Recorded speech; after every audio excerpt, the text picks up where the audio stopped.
Good evening. Hope you're all well. We're learning Maseches Nedarim Daf Samach Beis and starting 3 lines from the bottom on Samach Aleph Amud Beis. As you can see, this is one of the longer blot in the Masechta, and the reason why is because it's stories and divrei agarta, which is beautiful.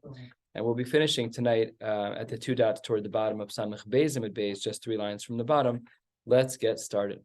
We learned in our Mishnah yesterday that Ad Sheyavor Hakayit said if a person makes a commitment not to eat a certain food until the harvesting time, that goes up until Ad Sheyichbelu HaMiktzos, until all of the knives are put away, all of the sharp cutting tools, the shears. And the Brisa at the very bottom line of Samach Aleph Amud Beis qualifies Tana Ad Sheyichbelu Rov HaMiktzos. It's not every last set of shears in the city has to be put away. It just has to be that rove of them are. Fine. Special tonight?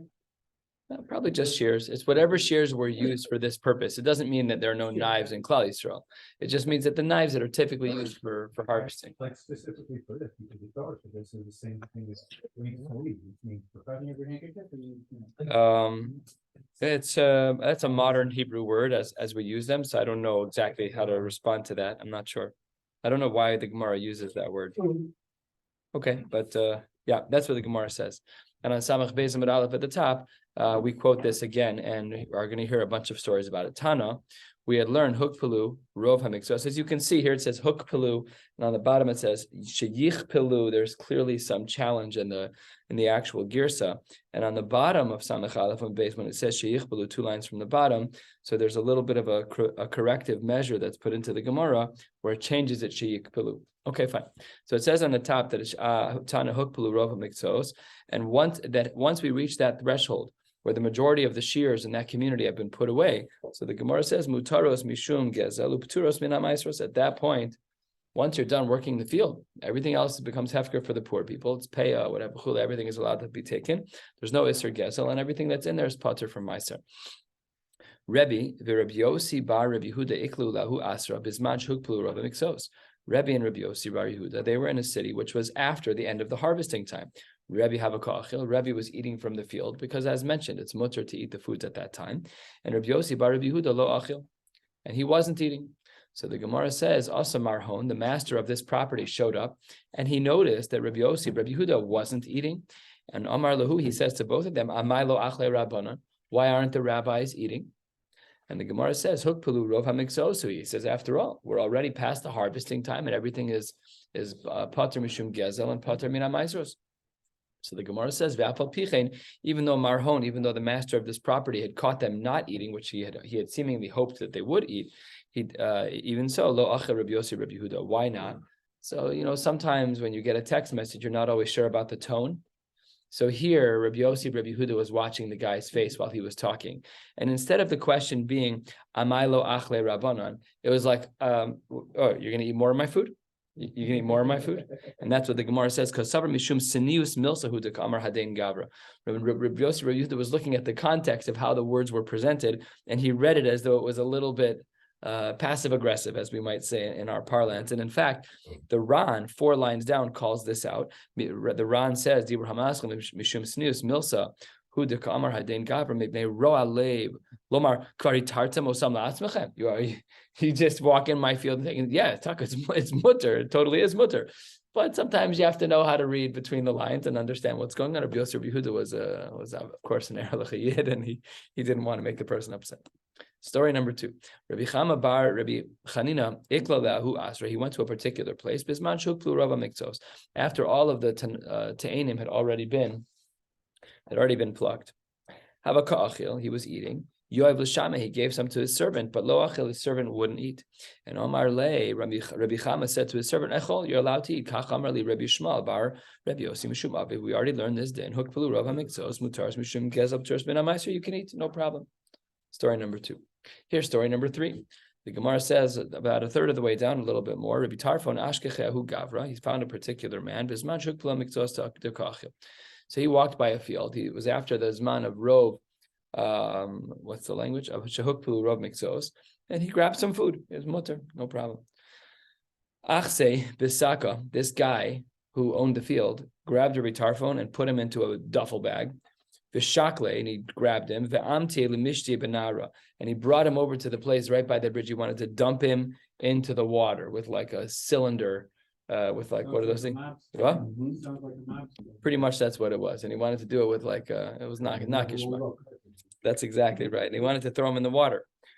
Because we don't know why yet. We'll see why in a moment. But the Gemara says 3 lines before the middle with lines, Amar Lo, which is really not correct. It's not really Amar Lo. It's just Amar Oi. Take out the word Lo. Amar. Rabbi Tarfon says to himself, Oi Lo L'Tarfon Shezeh Horgo. Nebach an Tarfon, on me, that this guy is going to kill me. Shama Hu Gavra. When the guy who was carrying the duffel bag over his shoulder found out who was inside the bag. Up until now, he didn't know who he had chapped. He just grabbed the bag, was upset, and put him in the bag. Shav keve arak. When you realize that you have kidnapped the gadol hador, it's probably time to, create a little bit of a separation. And he decided not to throw him in the water. Amar Rabbi Abo Mishum Rabbi Chananya ben Gamliel. Kol yomav shel oso tzadik. All of the remaining days of the life of Rabbi Tarfon, hayamitztaer al davar zeh. He was very upset about this whole interaction. Why? Amar, what was the concern that Rabbi Tarfon had? What was the concern that he had? By saying my name, they would know I'm Rabbi Tarfon. If you know I'm Rabbi Tarfon, you know I'm one of the Gedolei Hador. And he felt that that was a manipulation of Kavod HaTorah. We're going to question this in the Gemara because his life was on the line. So let's see what's going on here. And let's really first see what Rabbi Tarfon was concerned about. Amar Rabba bar Rav Yitzchak, Amar Rav Yochanan. And of course, the histories are backwards here. These are Amoraim talking now. Rabbi Yochanan was an early Amor. Rabbi Tarfon was a Tana. So obviously, this isn't quoting Rabbi Tarfon, it's not quoting his door. It's quoting a later generation, but it was only formulated in this way later. 2 lines into the wide lines, called Mishtamish B'Kisra Shel Torah. Anyone who says, "Oh, no, I'm a Talmud Chacham, yeah, you're gonna come, I'll take care of you," and therefore bump me to the front of the line, or therefore X, therefore Y. Ne'akar min ha'olam, that person gets removed from the world, and we know this from a Kal V'Chomer. Amen. What is the Kal V'Chomer? The Gemara says, "Uma Belshazzar shenishtamesh b'klei kodesh shenasu klei chol." Belshazzar used Kalim in the Beis HaMikdash that had already lost their kedusha. They had already become chulin. They'd already become chulin. And kevan shepirtzum nasechol. Once they were removed, once they were profaned, then they became chulin. And he too was nekar mina olam, because the pasuk says d'chsiv babalelia katil Belshazzar. He was killed that night. So we see that there was an onesh from using the kalim of the Beis HaMikdash, even after their kedusha had departed and they were just chulin. Hamishtamish bekisra shel Torah shuchai v'kaim leolam alachas kama v'kama. All the more so, something which can't lose its sanctity, which is the kavod shel Torah. Says the Gemara, that's why Rabbi Tarfon was so broken, because he was mishtamish bekisra shel Torah. Says the Gemara, Rabbi Tarfon, I don't understand. He was eating at a time when the harvest had already ended. So all of the food that was there was mutter to eat. So amai tzarei hahu gavra. Why was this guy throwing him in a duffel bag and threatening to throw him over the side of the bridge? Says the Gemara, 2/3 of the way down, halfway through the middle with lines. Mishum de'ahu have a ganvele anve kulashata. Some guy kept showing up in the middle of the night, way before we had cameras, and he kept clipping off a bunch of clusters of grapes and stuffing them up and stealing them. And then the kevan de ashkeched Rabbi Tarfon, once he saw Rabbi Tarfon sitting there grabbing dates out of his date orchard, says so then Savar Hainu de Ganvan. He thought he was the same guy. He didn't even look at him. Chloroform, stuck him in a duffel bag and ran over to the bridge. So says the Gemara, well, ihachi amaid seir nafshe. Why then was Rabbi Tarfon so upset if his life was really taka to be at risk, which is exactly what it was? What was Rabbi Tarfon worried about? Says the Gemara, Mishum de Rabbi Tarfon Asher Gadol Hava. Rabbi Tarfon was considered a tremendously wealthy person. And before he let the words out of his mouth, Oy lo le Tarfon, he should have said, I'm very wealthy and I can make you a wealthy man too, just let me live. And that would have been more appropriate, halachically speaking, it would have been more appropriate to pay someone off than it would be to manipulate the Torah. And let's dig into this sugya a little bit. We're 2/3 of the way down. Tanya, the pasuk says, "La'avas Hashem Elokecha lishmoa bekolo u'ladav kabo." What's pshat in this pasuk? Shelo yomar adam, a person should not say, "Ekra, I'm gonna read from the Torah, Shikruni Chacham," or "Eshna, I'll teach Mishnai, Shikruni Rebbe," or "Eshna, I'm going to learn Zakein ve'eshev b'yeshiva. They'll let me sit on the mizrach. I'm such a chashuv yid. That should never be the reason that a person learns. A person should learn out of purity of heart. They should do so for love. V'sofa kavod lava. Don't worry. If you're chasing kavod, the best thing to do is avoid kavod, and then in due time it'll catch up to you. Shenemar, as the pasuk says, kashrema letzbeosecha. You should tie them on your fingers. Kasve malu aslibecha. You should write them on the walls of your heart. V'omer, the Torah also teaches us, Tanakh teaches us, people who embrace these things, they'll have neimus and they will have meushar. So that's the right way to do things.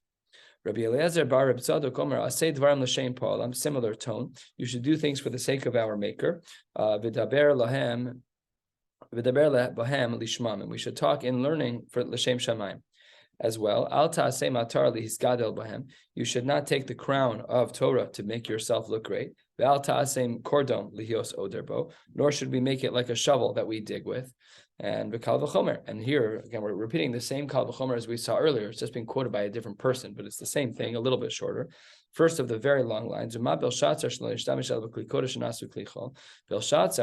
who utilized the kalim of the Beis HaMikdash, even after the sanctity of those kalim had been gone, and now they're just regular chulin, and he was ne'kar mina olam, hamishtamish b'kisra shel Torah lachas kama v'kama. All the more so that should be true. And Rava says, saving your life trumps everything else. 100%, but we asked that question. We were bothered by that. Way out of it. Well, yeah, we had a way out of that because he was very wealthy. If you have nothing else going for you, absolutely, mutter v'mutter. You should be mishtamish b'kisur shel Torah, 100%.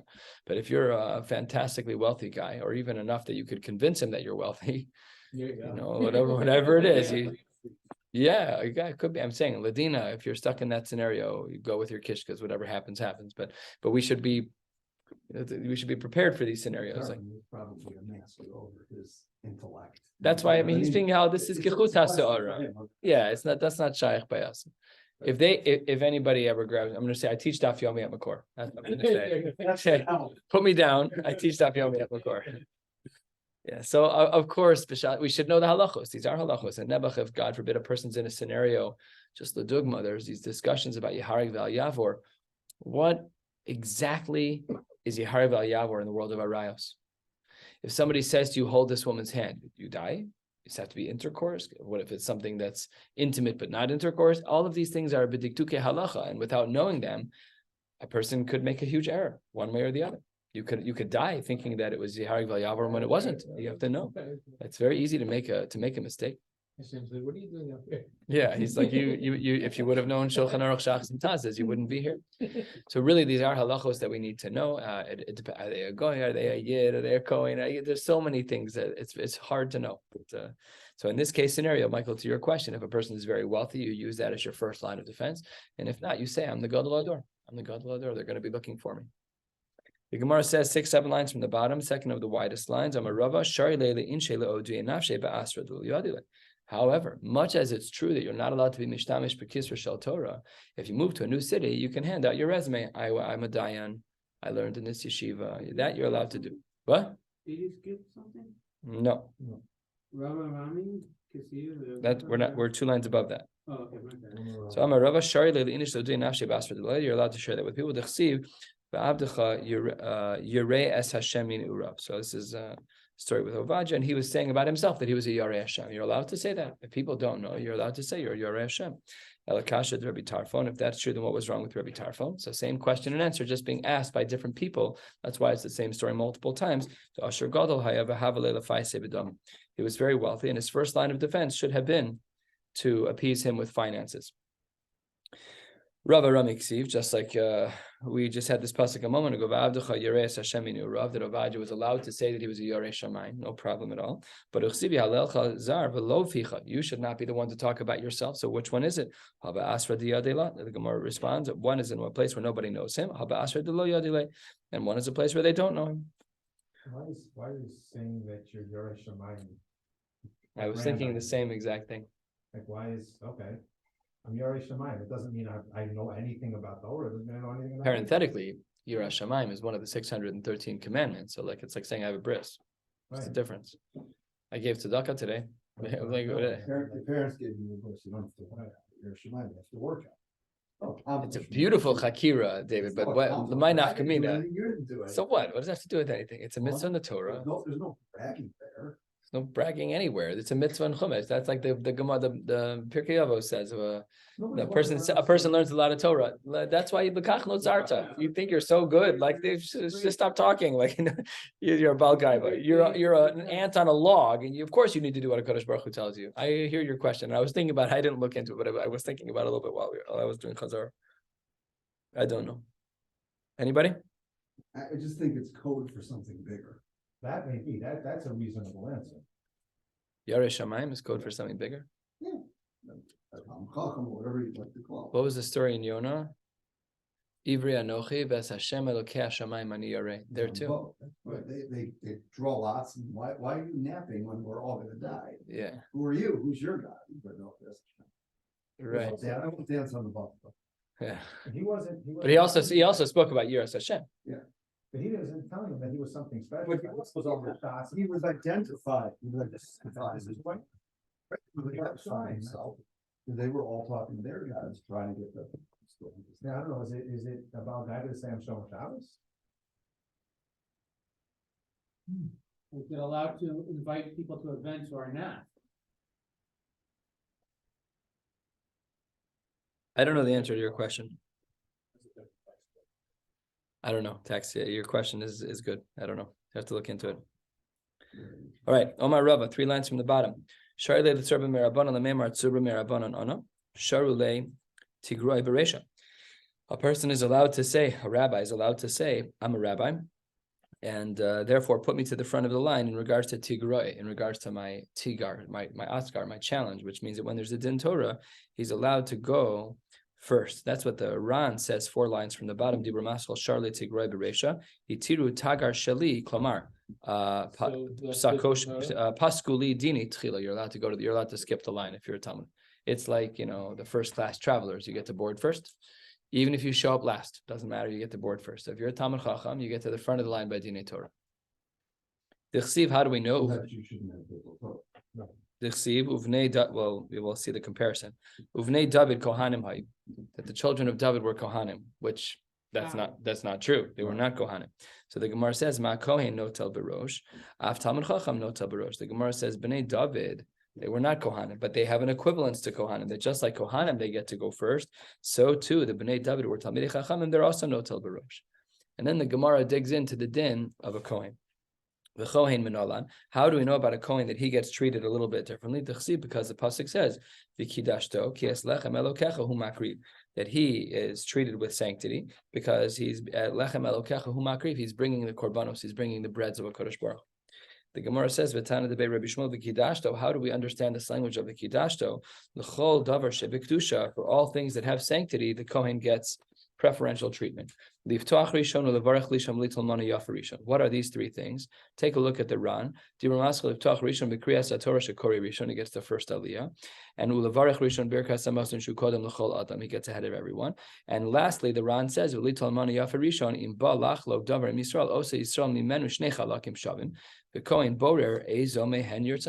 beautiful. These are dinim, and they seem from the Gemara like dinei d'oraisa. So let's say you have a Kohen at your table and you want to be nice and give your father, it's not so pasha. You're a din of kibbud avayim, but he has v'kidashto. So these are shilas and poskim, but and he could be mavater for sure. And like I have my brother-in-law Yosef he's regularly at my house, and I usually give him or his son, one of the two. Now that his son is a bar chiyuva, but I mean my kids never get when Yosef's around. Maybe that's not a big deal. Most of the kids try to avoid it anyways. But if I have my father or my brother-in-law, I have a mitzvah of kibbud avayim on the one side, and I have a mitzvah of kidashto on the other. So we have to, kind of ask your local Orthodox rabbi how to thread the needle there. The Gemara says on Samach Beit, what? Like who comes first in the pedigree? Yeah, that's the question. That's it. Omar Rava, second line down. Shari le l'tzurba merabana lememar lo yehivna akarga. A person who is a rabbi can say, I don't plan on paying these taxes. Tichsiv, as the pasuk says in Sefer Ezra. Let me just get the words right, because this is not our language here. Where is it? Aleph. Minda velo v'halach lo shalit limir me alehom. These three things, minda, valo, and haloch, lo shalit limir me alehom. These things do not control over me. V'amar Rav Yehuda, minda zumet manas hamelech. This is the portion of money that goes to the king. Valo, what does this mean? Zo kesev gulgalta. That's a head tax. V'halach, that's zo arnona. Arnona in this case means food for the government. So the Gemara says, Bamarava, and this is a crazy din, and we're going to learn a Ran to explain it, but I'm saying right now outright there's two major kashas on this Gemara before we even learn it. Va'amarava, Shari le'litzorba me rabbanon, a rabbi is allowed to say, L'meimar, Avda de Nura ana, I am an Eved of Nura, which is a form of Avodah Zarah, Lo Yehivna Akarga, and accordingly I will not be paying taxes. So let's just ask two, I would presume, very obvious questions. First of all, tax evasion should be usher. I got a question this week from a grandfather of a baby. I'd love to pay you for my grandson's bris, but I'd like to pay you through an organization. It's usher. Hold on one second. Hold on. Slow down. And question number two is, what is the deal with tikroves avodah zarah? I mean, this is like, like Hannah and her 7 sons. There's so much that should not be happening here. And the Ran does give an answer, but before we even get to Rebbe Yomin's answer, the Gemara gives a little bit of context, not the kind of answer that helps us that much, but my taima, why does this work? Oh, the reason why he can do this is la'avruche aryeh minei ka'amar. It's just to get the tax collectors away from him. Yes, Rabbi Freeman. So first of all, I realize that my answer is not good because Rabbi only said this by a certain bond. Correct. It's not true for everybody. Right. So my answer that I was going to give was, well, based on the Gemara and knowledge, the Gemara asks the same question. The Gemara says, "I'm a shmol here, no kusidino," and the Gemara gives two answers. I'm a kahana, I'm a shmol. I'm not saying that it's not very young. I'm not saying that. So, but that would be true for any question. Correct. That doesn't work here. Correct. So let's take a look at the Ran. The Ran, Dibur Hamaskal Av Denura Ana, 8, 10, 12 lines down in the Ran, and he reads like this: Eved leish shehu kohen leovdei ha'esh she'avodav p'turin mikarga. The priests of this particular avodah zara were putter from the karga, were putter from the tax. Do you know what the claim in the Gemara is? Clergy status. He's saying it's not fair. You got these guys who are worshiping idols and they're putter. I'm worshiping a Kadosh Baruch Hu. I should be putter also. So that's what he's saying. V'lo have kimode be'avodas kochavim demukcha milsa delo amar hachi ela lafture mikarga. It's clear what his intentions are. He's a Hasidic Yid with payas and with a strimel and a long beard. He's like, I worship Nura. I worship the fire gods. No, I'm a Yid, but I'm clergy, so you should pater me just like you patered them as well. Revusa kamar. De'afilu tzorba merabanan shari lemeimar hachi dein swan avodas kochavim v'hu libo l'shamayim k'dechsiva Hashem Elokecha eish ochlahu. Wow, play on words. That Hashem Elokecha is eish ochla. So I'm also serving Nura. Don't worry about it. I'm also serving Nura. So it's a clergy exemption. Back in the Gemara, third of the way down. Rav Ashi Havale Hahu Ava. He had some type of forest, some type of collection of trees that he owned. Rashi, the Mefarish calls it a Ya'ar. Zavne leBeinura, and he sold it to the people of Beinura, to this idol worship cult who they used to burn things l'shem shamayim, l'shem their shamayim. Amar le Ravina le Ravashi ha'ika lifnei ver lo sitein michshol. Famous, the Gemara in Avodah Zarah. The Gemara in Avodah Zarah says that there's an Isra of lifnei ver lo sitein michshol, and the Gemara gives two examples. Example number one is to be Moshi Yayin Lenazir. Example number two is Ever min Achai Lenachri. So, of course, we know that a goy, they have 7 mitzvahs to keep, and we are not allowed to help facilitate their isurim. We're not allowed to do that. So, if that's true, then why over here are we allowed to sell this forest to the people who worship the fire gods? After all, at the end of the day, they'll end up doing avodah zarah with this, so that should not be allowed. The Gemara says, Amar le rov eitzim lehasaka nitnu. Most of the wood is not for the worship per se. Most of the wood is to, it's like the money you give to a church, ledugma. Most of it is not going to the avoda that happens. It's going to the air conditioning, and it's going to the heating, and it's going to the ancillary parts. Yeah, small portion. So the Gemara seems to say, this is, by the way, a chiddush anyways, rov undoes lifnei iver lo sitei nichshel by a guy. A very interesting idea. It's not shocking because we have rove, but it's a little bit unique. We have an Isser Daraisa that because of rove. I don't know. Okay. Says the Gemara, that's like saying I want to own stock in Burger King. Rove of the people who eat there are goyim. I guess no nafkamina there because there's an Isser Hano. Okay, all right, well, let's get back in the Gemara. New Mishnah.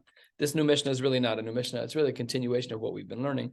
Ada Kotzir, if a person makes a commitment not to eat until the harvest, then it's Ad Sheyaskil Ha'am Liksor Ksir Chitin. That when you say Ada Katzir Stam, it's referring to the wheat harvest. But when they start the wheat harvest, that is when you are then allowed to drink again, or whatever your neder was. Avalok Tzir Sa'or, not the barley. Hakolafi Makom Nidro. And everything is really dependent on the context, the physical space in which you made your neder. It says the Gemara, Bahar, Bahar. If you made your neder in the har, then that's what it applies to. If you made your neder bibika, then that's what it applies to. If you say some kind of language like that in regards to the rains, until the second of 3 rains, it was somewhat typical to have 3 gusts of rain or 3 episodes of rain. And it should be until the second rain actually takes place. Rashbag argues, Omer Adshi Agias Mana Shel Revia. No, only the time when that second rain is supposed to start, but not the actual rain drops. Because apparently, halachically, that's what we would have assumed. It's only until that time. If a person says, if they say until the rain stops, what does that mean? This is Lishitasa from the previous Gemaras that we learned about Rav Meir, that a person is going to be a little bit more machmir, and it'll take a longer stretch of time through the end of Nisan. Just until the end of Pesach, which is a week short of that amount of time. Pesach's on the 15th, it ends on the 22nd. There's an 8-day difference between these 2 shitas. Gemara, three more lines for tonight. Tanya, the Brisa writes, Hanoder ad hakayitz begalil. If a person makes a neder in regards to the harvest in the Galil, and then v'yered la'amakim, and then he goes down to the lower depths where the harvesting time is different. It doesn't matter, even if that's an earlier time when we start seeing a harvest down there in the valleys. It doesn't matter. Because that's what we learned. We learned in our Mishnah hakol lefi Makom Nidro. We're going to stop right here. Tomorrow, Mir Hashem, we'll pick up with Daf Samach Gimel. Wishing you all a beautiful night. Respect.